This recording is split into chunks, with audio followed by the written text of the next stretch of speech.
പാണഞ്ചേരി പഞ്ചായത്തിന്റെ വിവിധ ഭാഗങ്ങളിൽ കാട്ടാനയിറങ്ങി വ്യാപകമായി കൃഷി നശിപ്പിച്ചു.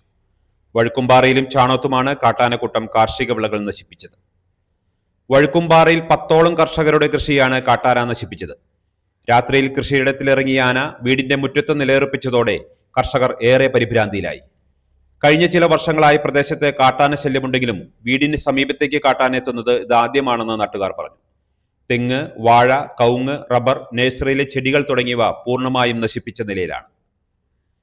പ്രദേശത്തെ സൗരോർജ്ജവേലി പ്രവർത്തനരഹിതമായതാണ് കാട്ടാനശല്യം രൂക്ഷമാകാൻ കാരണമെന്ന് വാർഡ് മെമ്പർ KP ചാക്കോച്ചൻ പറഞ്ഞു. പഴയ വൈദ്യുതി വേലി പൂർണ്ണമായി നശിക്കുകയും ബാറ്ററികൾ തകരാറിലാകുകയും ചെയ്തു. പുതിയ സൗരോർജ്ജവേലി സ്ഥാപിക്കുന്നതിനുള്ള ടെൻഡർ നടപടികൾ പൂർത്തിയായെങ്കിലും മറ്റു നടപടികൾ ഉണ്ടായിട്ടില്ലെന്നും വാർഡ് മെമ്പർ പറഞ്ഞു.